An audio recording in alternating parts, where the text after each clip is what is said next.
मैं सोचता हूँ कि यदि हमारे अंदर ही कुछ नहीं है तो मैं दूसरों को क्या दे पाऊंगा। जिस प्रवचन से अपने आप में मैं खुश नहीं हूँ, क्या उस प्रवचन से दूसरे को खुश कर लूंगा मैं? कदापि नहीं। उस प्रवचन से अपने आप में मैं खुश नहीं हूँ। जो किताब लिखा हूँ उसे मैं अपने आप पढ़ता हूँ तो मुझे शांति नहीं मिलती है। तो ये सब बाहरी बातें हैं। हमें अफसोस होता है कि मैं अंदर में नहीं धसा, साधना की गहराई में नहीं उतरा, ऊपर ऊपर चलता हूं। तो अब हमारी समझ में यही बात आती है कि साधन भजन में लगना चाहिए। दुनिया में बहुत देखा, बहुत ठोका दुनिया को, लेकिन अब थोड़ा अंदर में उतरना चाहता हूँ। और मैं ये भी चाहता हूँ हमारे गुरुदेव की जो परंपरा है, कुछ साधक भी इसे तैयार हो जाए। मैं तो चला जाऊंगा, लेकिन मैं चाहता हूं कि कुछ साधक को खड़ा कर दूं। पहले तो अपने को कुछ मिले, कुछ साधक खड़ा हो जाए, ताकि देश दुनिया में सदगुरु महर्षि मही परमहंस जी महाराज संत मत के ज्ञान को उजागर कर सके, है ना। मैं तो सब दिन नहीं रहूंगा, मैं तो चला जाऊंगा, लेकिन हमारे भाई उस काम को पूरा करेंगे। नमस्कार साथियों, आप सबका स्वागत है हमारे पॉडकास्ट स्टूडियो जिसका नाम है शांति संदेश। जैसा कि आप सब हमारे पुराने एपिसोड्स को काफ़ी प्यार दे रहे हैं एवं जिज्ञासा प्रश्न हेतु आप सबके प्रश्न हमें लगातार व्हाट्सएप पे प्राप्त हो रहे हैं। आइए आज इस कड़ी को आगे बढ़ाते हुए हमारे संतमत के अंतर्राष्ट्रीय प्रवक्ता डॉक्टर स्वामी विवेकानंद जी महाराज आज हमारे बीच उपस्थित हैं। तो आइए जानते हैं हम उनसे कुछ और जिज्ञासा प्रश्न। तो नमस्कार स्वामी जी। नमस्कार स्वामी जी, मैं ये जानना चाहता हूँ कि योग का आरंभ कैसे किया जाए और क्या किया जाए कि साधक का विकास हो सके। देखिए मृणाल जी, आपकी जिज्ञासा बड़ी ही सराहनीय है और आज के परिप्रेक्ष्य में, आज के वातावरण में योग की बड़ी ही अहम भूमिका है जी। पहले समझना चाहिए योग क्या है, तब ये समझना है कि हम योग कैसे करें और योग में हम सफल कैसे हों। योग जोड़ने को कहते हैं। योग शब्द युजिर योगे धातु से बनता है जी। योग का अर्थ होता है जोड़ना, मिलाना। किसको जोड़ेंगे, किसको मिलाएंगे, ये बात है। कौन टूटा है, कौन अलग हुआ है जिसे जोड़ना है।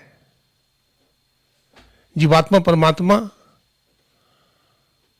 से अलग हुआ है। गोस्वामी जी जहां कहते हैं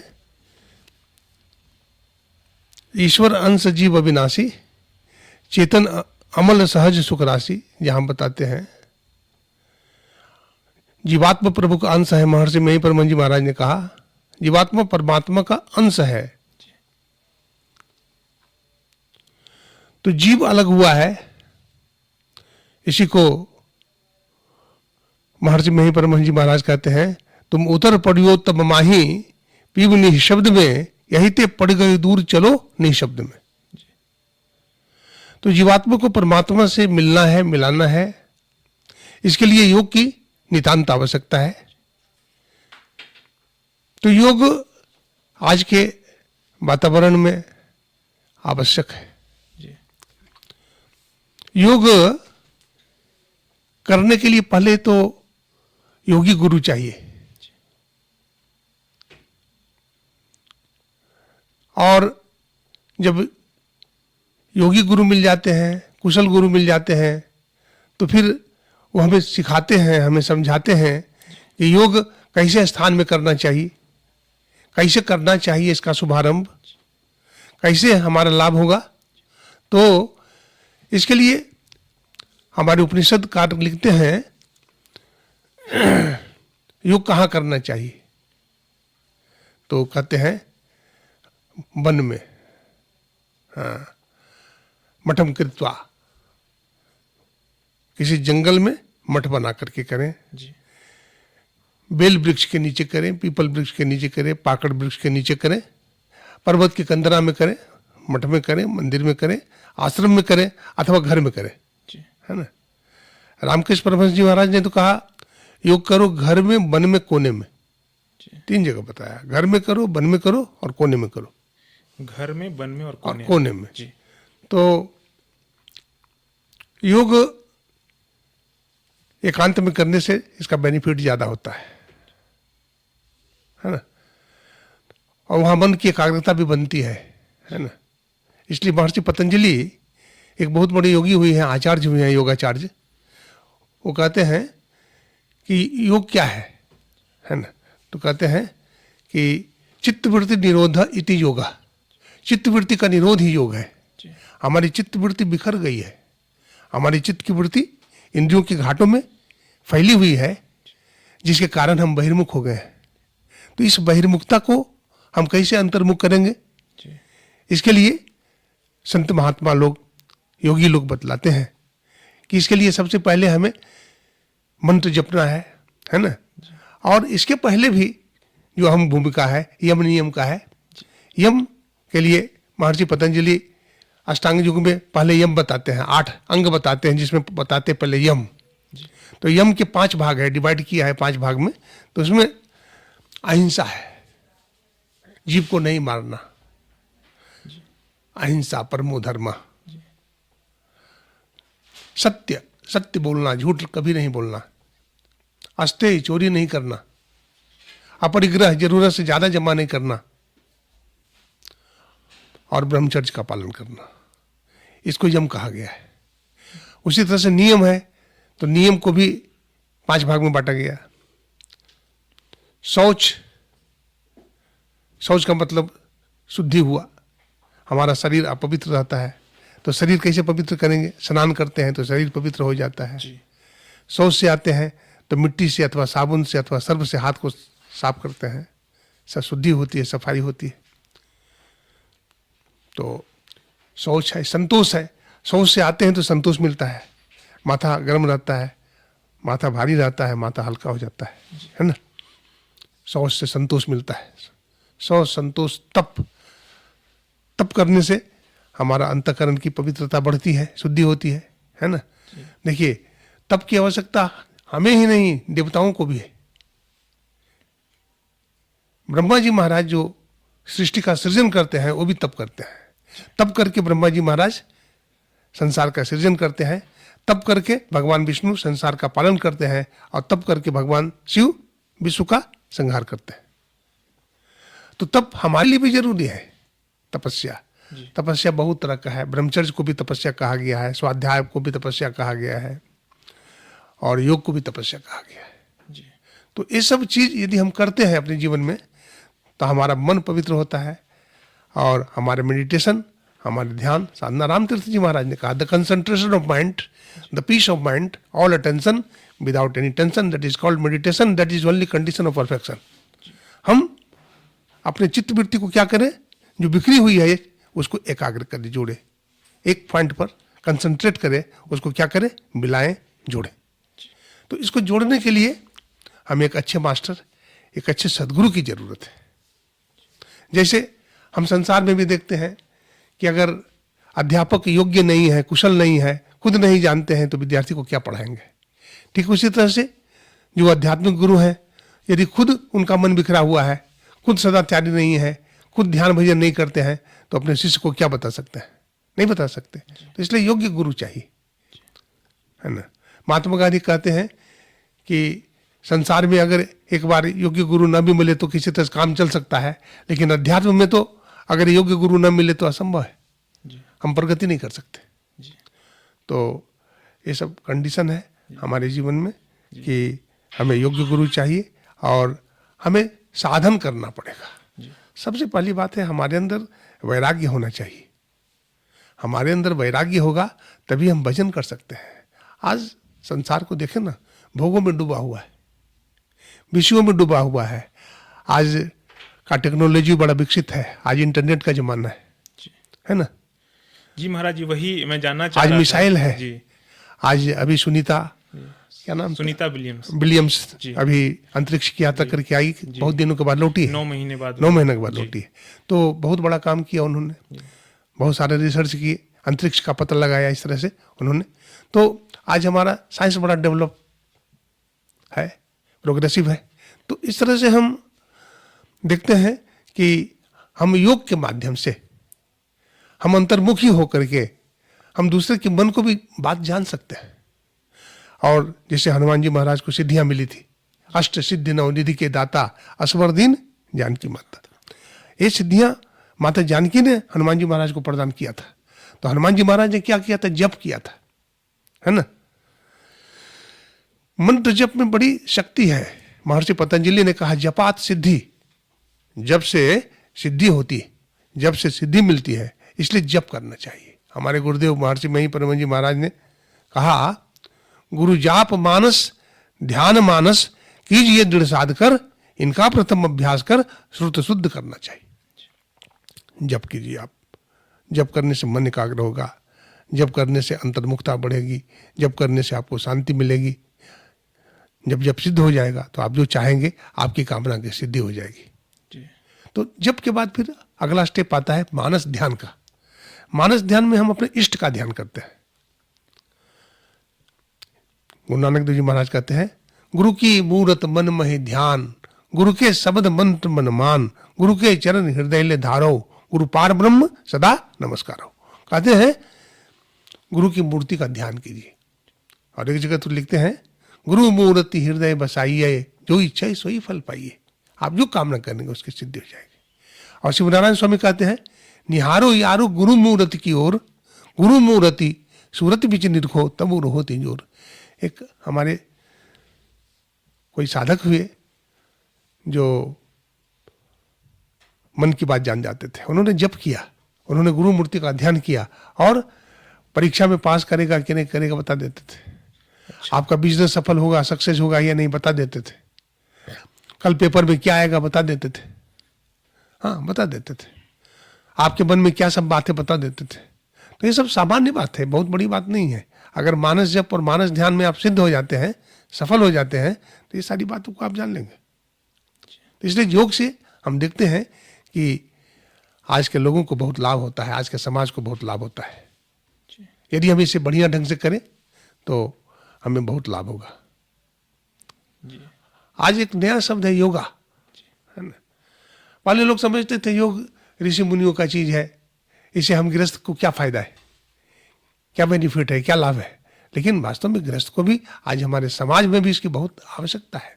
आज हमारे बच्चे पढ़ते हैं और बच्चों को कुछ याद नहीं होता है, भूल जाते हैं। जी बिल्कुल। बच्चे लोग जब कॉलेज में जाते हैं तो बच्चे सब पूछते हैं स्वामी जी हमारा मन बिखरा हुआ रहता है, कुछ याद नहीं होता है, क्या करें। तो इसके लिए भी उपाय है, त्राटक करते हैं लोग, है ना। एक पॉइंट बना देते हैं दीवार में, उसको कहते हैं देखो। तो उसको देखने से भी हमारी एकाग्रता बढ़ती है। आसमान में सितारे हैं, सितारों को देखो, तो सितारे को देखने से भी हमारी मन की एकाग्रता बढ़ती है। मंत्र का जप करो, जप पर मन को स्थिर करो, रूप पर मन को स्थिर करो, बिंदु पर मन को स्थिर करो। आर्किमिडीज ने कहा मुझे बिंदु दो, मैं संपूर्ण ब्रह्मांड को नाप लूंगा, है ना। और हमारे गुरुदेव कहते हैं वो बिंदु, ये तो बाहर की बिंदु की बात आर्किमिडीज ने कहा, मैं कहता हूं यदि तुम अंदर की बिंदु को प्राप्त कर लोगे तो ब्रह्मांड को जान लोगे। तो अंदर की बिंदु को जानना है ना। बिंदु पीठम, उपनिषदकार ने कहा बिंदु पीठम विनिर्विद्या नाद लिंगम उपस्थम। बिंदु पीठ का भेदन करने से नाद प्रकट होता है, यानी शब्द प्रकट होता है। शब्द में हमारी गति हो जाएगी और शब्द से ही तो संसार बनता है। तो इस तरह से शब्द ही परमात्मा है ना। तो हम परमात्मा जान लेंगे, ईश्वर का साक्षात्कार करेंगे, ईश्वर का सेल्फ रियलाइजेशन हो जाएगा। जी महाराज जी, अगर कोई युवा आज के टाइम में योग करना आरंभ करना चाहता है तो वो कैसे कर सकता है? हाँ, देखिए कहा गया है शनय कंथा शनय पंथा शनय पर्वत लंघनम। कोई भी काम धीरे धीरे होता है, योग भी धीरे धीरे होगा। जैसे बच्चा पढ़ता है तो पहले क से कबूतर, ख से खरगोश, ग से गमला, है ना, ए से एप्पल, बी से बैट पढ़ता है, सी से कैट, डी से डॉग पढ़ता है। ठीक उसी तरह से हम योग करना चाहते हैं तो इसके लिए सबसे पहले हमें त्राटक का सहारा लेना पड़ेगा, जप का सहारा लेना पड़ेगा, रूप का सहारा लेना पड़ेगा, बिंदु का सहारा लेना पड़ेगा, फिर शब्द का सहारा लेना पड़ेगा। इस तरह से हम आगे बढ़ते चले जाएंगे जी। तो इसमें घबराने की जरूरत नहीं है। योग हमारा सिद्ध होगा, योग में हम सफल हो जाएंगे। धीरज के साथ इसमें लगना पड़ेगा। महाराज जी, एक और विषय है जिसपे बहुत कम लोग चर्चा करते हैं। आजकल के युवाओं में जो सबसे तेजी से बढ़ रहा है, जो दिखाई नहीं देता है उतने ज़्यादा स्केल पे, वो है तनाव महाराज जी। महाराज जी, तनाव को कैसे कम किया जाए इस समय में जहाँ पे लोग एक रेस में लगे हुए हैं कि वो हम पहले मतलब हम फर्स्ट, एक रेस में लगे हुए हैं। इस बीच में युवाओं तनाव से काफ़ी ज़्यादा ग्रसित हो गए हैं, तो वो कैसे अध्यात्म और अपने भौतिक जीवन को मैनेज करके वो आगे बढ़ सकते हैं महाराज जी, और कैसे इसको कम करें? आज के युग में जी आज विज्ञान के युग में हम बहुत सारी इच्छा को पाल लिए हैं। हमारी इच्छा बहुत है जी और जिसकी इच्छा जितनी अधिक होगी वो उतना दौड़ेगा, जिसकी इच्छा जितनी कम होगी वो कम दौड़ेगा। नहीं, जी अगर किसी को रंगीन टेलीविजन चाहिए तो उसके लिए पैसे कमाना पड़ेगा, किसी को कार चाहिए तो पैसे कमाना पड़ेगा। हम आवश्यकता को कम करें, पहली बात है। दूसरी बात है, हम कंपटीशन न करें किसी से, क्योंकि हर आदमी का डिजायर अलग अलग है। आप कुछ और चाहते हैं, मैं कुछ और चाहता हूं, थर्ड पर्सन कुछ और चाहता है। तो हम अपने वांट्स जो है, हमारी जो आवश्यकता है, हमारे जो नेसेसरी वांट्स है, उसको हम अपने तक सीमित रखें। हमें क्या करना है, हमें करना है, और जो कर रहा है वो करने दीजिए जो कर रहा है। हम चलेंगे अपने मन के हिसाब से। इसलिए एक बार में एक काम कीजिए आप। यदि अपने जीवन में मृणाल जी कोई विद्यार्थी सक्सेस होना चाहता है तो सबसे पहले चाहिए कि हम एक बार में एक काम करें। अगर भोजन कर रहे हैं तो भोजन कीजिए आप। भोजन कर रहे हैं और बिजनेस की बात सोच रहे हैं तो ना भोजन बढ़िया से कर पाएंगे, ना बिजनेस की बात सोच पाएंगे।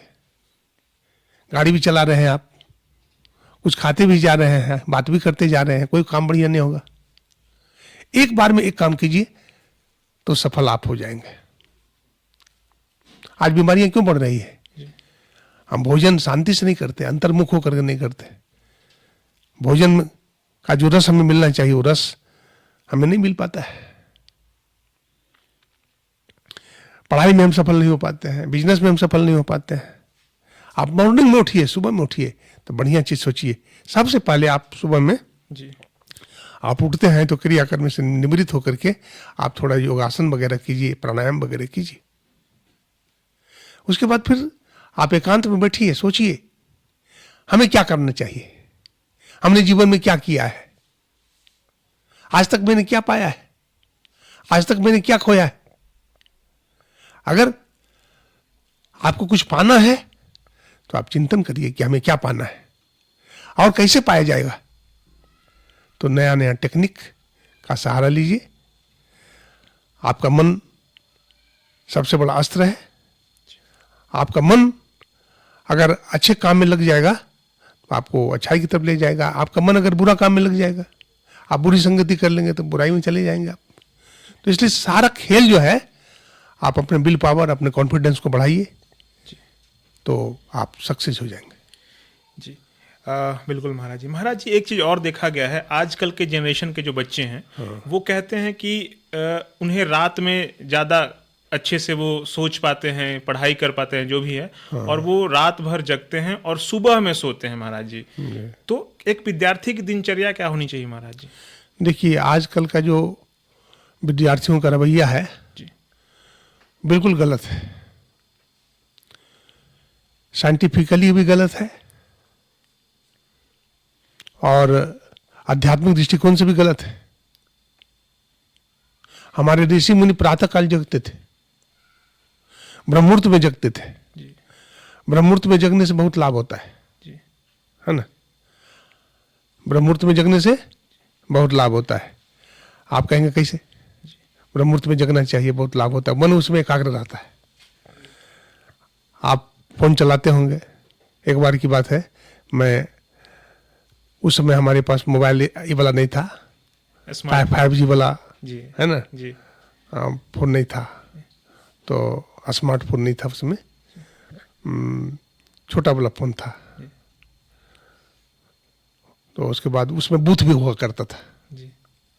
तो नेसेसरी कुछ टॉक करना था मुझे, तो मैं गया बूथ में। तो रात्रि के करीब 9:30 से ऊपर हो गए थे, 9:45 बज गए थे। लगाता था तो सभी लाइन अभी व्यस्त है, सभी लाइनें व्यस्त है, सभी लाइनें व्यस्त है। बहुत देर घंटा भर रहा, लेकिन बूथ क्लियर ना मिला, बात नहीं हुई। तो कहा स्वामी जी अभी बात नहीं हो पाएगी, बहुत व्यस्त है। आप एक काम कीजिए, आप सुबह आइएगा। बोला हाँ आ सकते हैं। बोला कितने बजे? बोला सवेरे आप 6 बजे आ सकते हैं। बोला हाँ 6 बजे आ जाऊंगा। मैं 6 बजे आ गया। एक बार लगाया, एक बार में मिल गया। देखिए फोन भी मिल जाता है ब्रह्ममुहूर्त में, है सभी लाइन क्लियर है, सभी लाइन क्लियर मिल जाएगा। माता का है, बहुत सारी इसमें नस है ना, नर्व्स हैं शरीर में, और वो सब क्लियर मिलेगा। सुबह में जगने से बड़ा लाभ होता है। अगर आप 8 बजे सोकर उठते हैं, 9 बजे सोकर, आप का दिमाग मोटा हो जाएगा, आप अपने जीवन में सक्सेस नहीं होंगे, आपका स्वास्थ्य खराब हो जाएगा, आपका लीवर, आपकी किडनी डैमेज हो जाएगी, है ना। इसलिए सवेरे जगने का बड़ा लाभ होता है। हाँ अच्छा होगा विद्यार्थी के लिए जो चाहता है हम सक्सेस हो अपने जीवन में, कंपटीशन में सिलेक्शन हो जाए हमारा, तो उसको चाहिए कि ब्रह्ममुहूर्त में जागे। रात में वो 10 बजे तक सो जाए, रात में हल्का भोजन ग्रहण करे। दिन में बल्कि भर पेट खा ले तो कोई बात नहीं है, लेकिन रात में कम खाए। बोलते हैं कि कम खाओ गम खाओ, है ना। रात में कम खाइए, हाजमा बढ़िया रहेगा, यादाश्त अच्छी रहेगी, और सब काम बढ़िया होगा, चकाचक।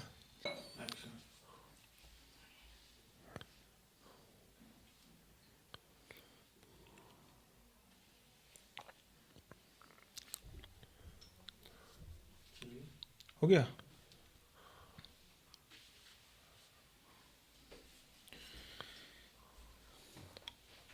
महाराज जी एक और चीज हो रहा है आज के समय में। आजकल लोग कह रहे हैं कि एक ही जीवन मिला है, जितना ज़्यादा हो सके इसका आनंद उठाया जाए। ये भजन में भजन वगैरह करके जो है इसको बर्बाद ना किया जाए, और वो जो है हद से ज़्यादा जो है व्यभिचार मांस मदिरा में जो है अपने जीवन को उपयोग कर रहे हैं। महाराज जी उनके बीच जो है भगवान के अस्तित्व को या भगवान के ऊपर विश्वास को कैसे बढ़ाया जाए महाराज जी? देखिए आज कलियुग है, और हर व्यक्ति की बुद्धि कलियुगी बुद्धि है। विचार बनता है भोजन से। जैसा खावे अन्न वैसा होवे मन, जैसा पीवे पानी वैसा बोले वाणी। तो फर्स्ट ऑफ ऑल हम कमांड करेंगे भोजन को। हमारे गुरुदेव ने कहा खान पान को प्रथम संभालो, हमारा भोजन पवित्र हो, हमारा भोजन परिशुद्ध हो, हमारा भोजन सात्विक हो, भोजन में हिंसा ना हो। आज बोलते हैं ना संडे हो या मंडे रोज खाओ अंडे जी, खाने पड़ेगा डंडे हो जाओगे ठंडे। तो सबसे पहले भोजन है ना, भोजन शुद्ध हो, वातावरण शुद्ध हो, जैसे तैसे लोगों का संग हम न करें। और अगला कंडीशन है हम सत्संग करें, सत्संग में हम जाएं। आप कहेंगे सत्संग क्या है? जी। तो जहां सत्य की चर्चा होती हो, जहां वेद उपनिषद गीता रामायण ईश्वर है ना धर्म की चर्चा होती हो, उसको सत्संग कहते हैं। कुसंग में हम ना जाए। कुसंग जहां शराब पी रहे हैं, जहां जुआ खेल रहे हैं, जहां गाली बक रहे हैं, ऐसे जगह में हम ना जाए। ऐसे जगह से दूर रहें, ऐसे मित्र से दूर रहें जो दारू पीते हैं, शराब पीते हैं, जुआ खेलते हैं, ऐश करते हैं। ऐसे लोगों से हम दूर रहें। तीसरी बात है कि एक अच्छे गुरु का संग हम करें, उनसे शिक्षा दीक्षा ग्रहण करें, तो हमारे मन पर इसका एक अच्छा प्रभाव होगा। देखिए विश्वास करना होता है। गोस्वामी तुलसीदास जी कहते हैं बिनु विश्वास भगति नहीं, तेहि बिनु द्रवहि न राम, राम कृपा बिनु सपने ही, जीवन लहि विश्राम। तो बिना विश्वास की भक्ति नहीं होती है।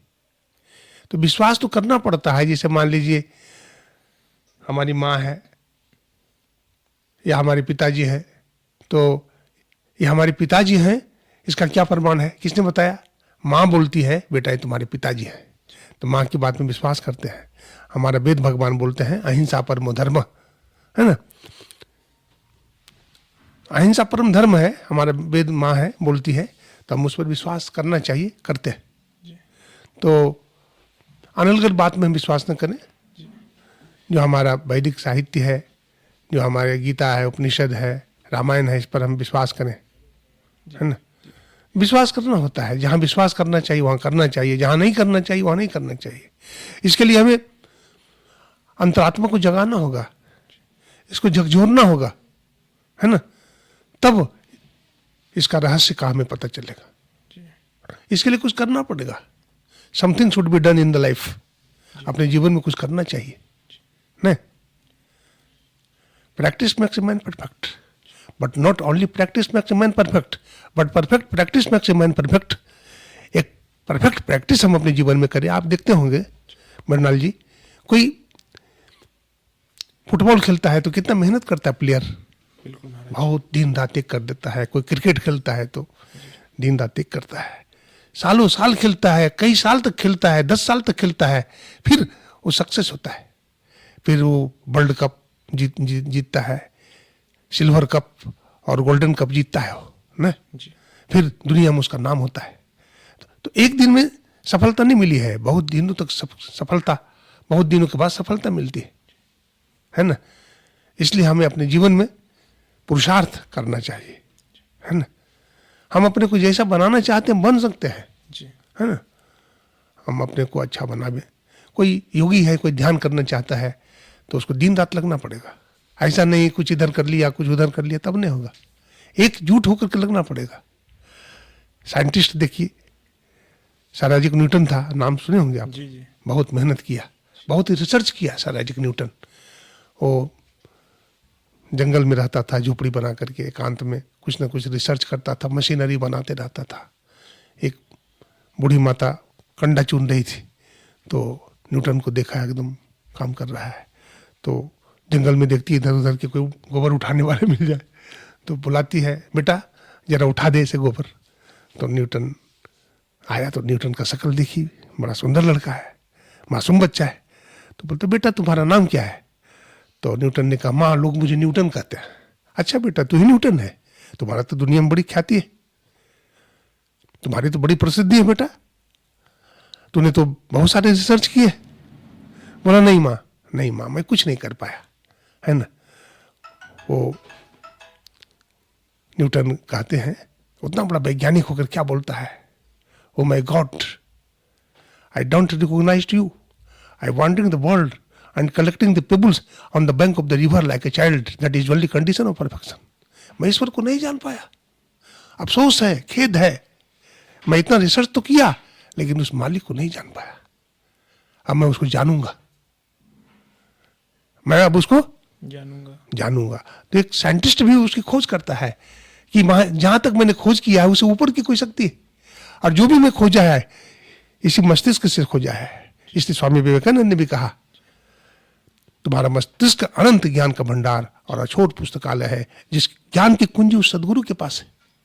जिस दिन उस सदगुरु तुम्हारे मस्तिष्क में अपनी चाबी लगाकर घुमा देगा, तुम्हारे मस्तिष्क को घुमा देगा, है, और तुम्हारा ताला खोल देगा, और तुम्हारा ज्ञान संपूर्ण दुनिया में अप्लावित हो जाएंगे, हैं।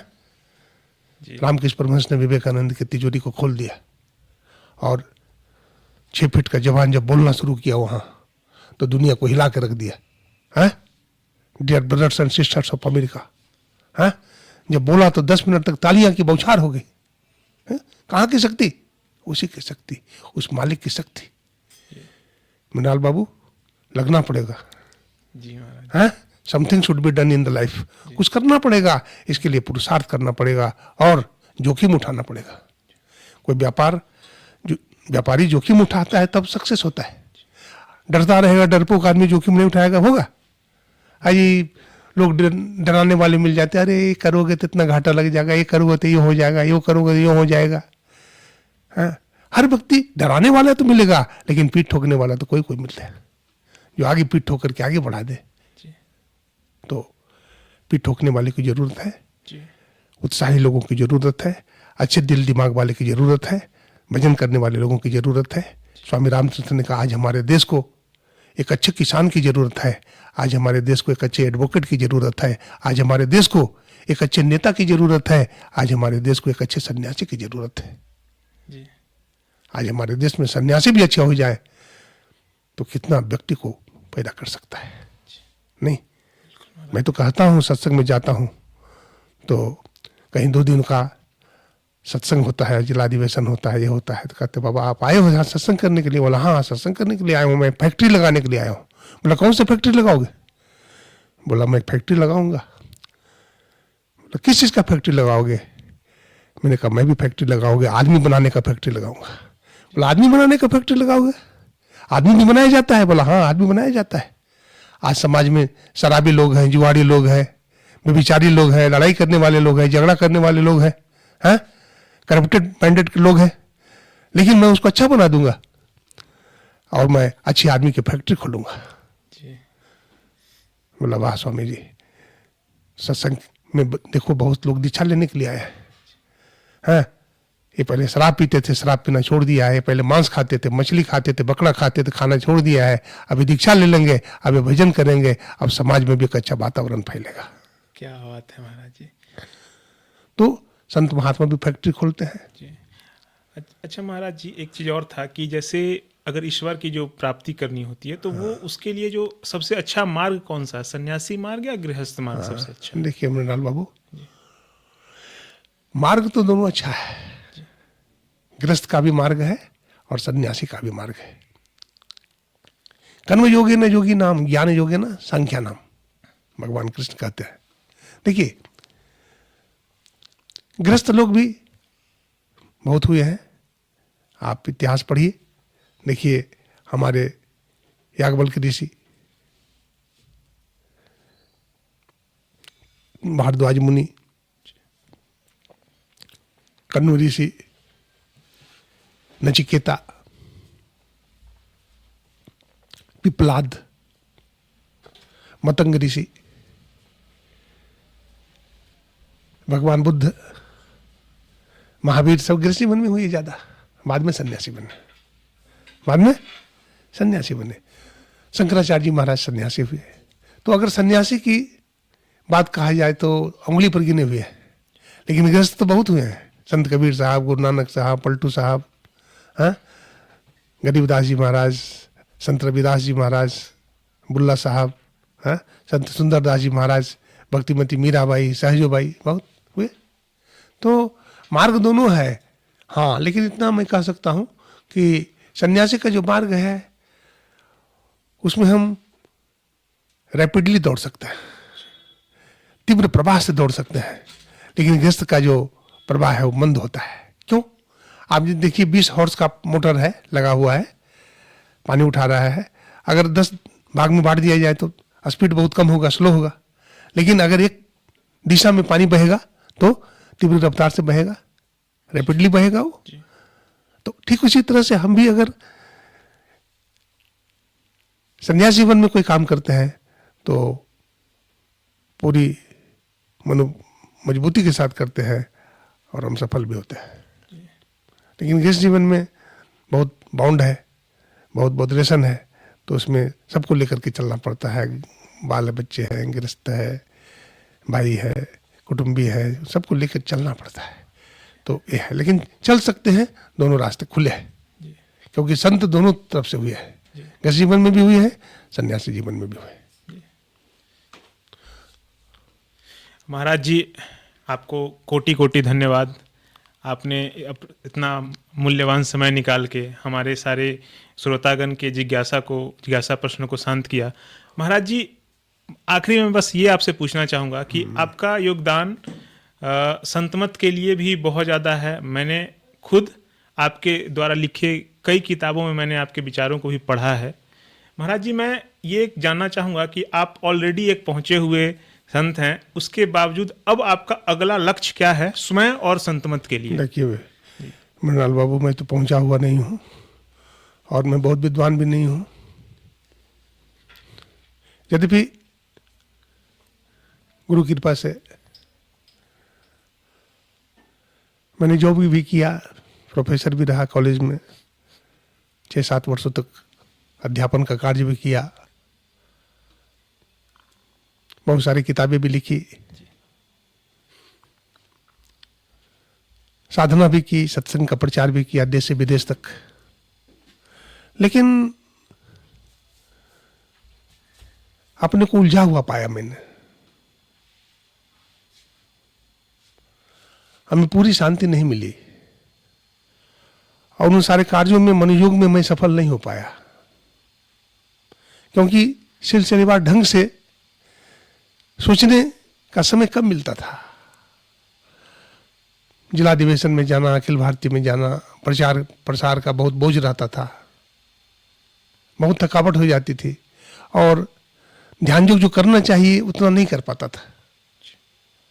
हमारे मन में आया कि अब ध्यान साधना में लगूं, क्योंकि अवस्था भी थोड़ी बढ़ जाने के बाद भी थकावट भी होती है और जीवन तो नपातुला है, शरीर कब छूट जाएगा कुछ भरोसा नहीं है।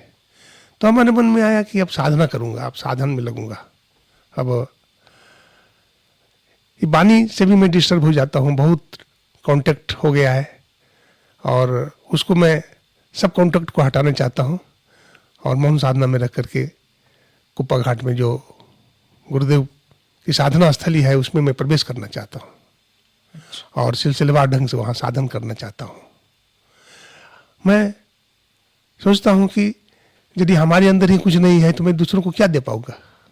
जिस प्रवचन से अपने आप में मैं खुश नहीं हूँ, क्या उस प्रवचन से दूसरे को खुश कर लूंगा मैं? कदापि नहीं। उस प्रवचन से अपने आप में मैं खुश नहीं हूँ। जो किताब लिखा हूं उसे मैं अपने आप पढ़ता हूं तो मुझे शांति नहीं मिलती है। तो ये सब बाहरी बातें हैं। हमें अफसोस होता है कि मैं अंदर में नहीं धंसा, साधना की गहराई में नहीं उतरा, ऊपर ऊपर चलता हूं। तो अब हमारी समझ में यही बात आती है कि साधन भजन में लगना चाहिए। दुनिया में बहुत देखा, बहुत ठोका दुनिया को, लेकिन अब थोड़ा अंदर में उतरना चाहता हूं। और मैं ये भी चाहता हूं हमारे गुरुदेव की जो परंपरा है, कुछ साधक भी ऐसे तैयार हो जाए। मैं तो चला जाऊंगा, लेकिन मैं चाहता हूं कि कुछ साधक को खड़ा कर दूं। पहले तो अपने को कुछ मिले, कुछ साधक खड़ा हो जाए, ताकि देश दुनिया में सदगुरु महर्षि मेही परमहंस जी महाराज संत पंथ के ज्ञान को उजागर कर सके, है ना। मैं तो सब दिन नहीं रहूंगा, मैं तो चला जाऊंगा, लेकिन हमारे भाई उस काम को पूरा करेंगे। ये हमारी हौसला है। मैं आप सबों से शुभकामनाएं चाहता हूं। महाराज जी, यही आपकी महानता है महाराज जी। सब कोई आपको, आपके रहस्य को नहीं समझ सकता है महाराज जी। हमारे बहुत सारे हैं, ऐसे साधक हैं जो सर्विस छोड़ करके आना चाहते हैं, आना चाह रहे हैं। हमारे राजीव भाई है, देखिए ये आया है, हमारे सामने में बैठे हैं आशीष जी, ये भी हमारे साथ, ये भी जीवनदानी है और ये भी साधना करेगा। और इस तरह से बहुत सारे लोग का ऑफर आ रहा है हमारे साथ, वो रहेंगे, साधना करने का। प्रियव्रत जी हैं, ये भी साधक हैं। मृणाल जी हैं, ये भी हमारे साधक हैं। हमारे विकास जी हैं। तो इस तरह से मैं बोल करके नहीं, मौन अवस्था में ही मैं लोगों को जगाना चाहता हूँ। क्योंकि मैं सोचता हूं कि बोलकर मैं नहीं जगा सकता, लेकिन मौन होकर के। महर्षि रमन 21 साल तक मौन रहे, पर्वत की कंदरा में बैठे थे महर्षि रमन। फॉरेनर लोग आए थे कि भारत संतों का देश है, ऋषि मुनियों का देश है, लेकिन पूरा भारत छान लिया, लेकिन कोई योगी नहीं मिला। हिमालय में भटक रहे थे, तो महर्षि रमन वहां साधना में थे। तो महर्षि रमन वहीं से अपना प्रकाश फैलाते हैं, प्रकाश बाहर निकलता है और उनका तस्वीर चमकने लगती है, आकाशवाणी होती है, भारत संतों से खाली नहीं है, योगियों से खाली नहीं है, आओ तुम्हारी क्या जिज्ञासा है। पति पत्नी जब वहां जाता है तो दिखता है दिव्य रूप में कोई महापुरुष बैठे, दिव्य रूप में बैठे, जाके प्रणाम करते हैं और उनकी बहुत जिज्ञासा रहती है उस समय। और जैसे जैसे उनके पास जाते हैं वैसे उनके सब जिज्ञासा समाप्त हो जाती है। तो लिख करके बोलते हैं कि पूछो ना, क्या पूछने आए हो? कहा महाराज जी, पहले तो हमारे मन में बहुत सारी इच्छा थी, लेकिन जैसे जैसे आपके पास आता गया हमारी सारी इच्छाएं समाप्त होती गई। ऐसा क्यों हुआ, बताइए? कहा ऐसा इसलिए हुआ क्योंकि हमारी कोई इच्छा नहीं, इसलिए तुम्हारी भी इच्छा खत्म हो गई। महाराज जी, आपको कोटि कोटि धन्यवाद महाराज जी।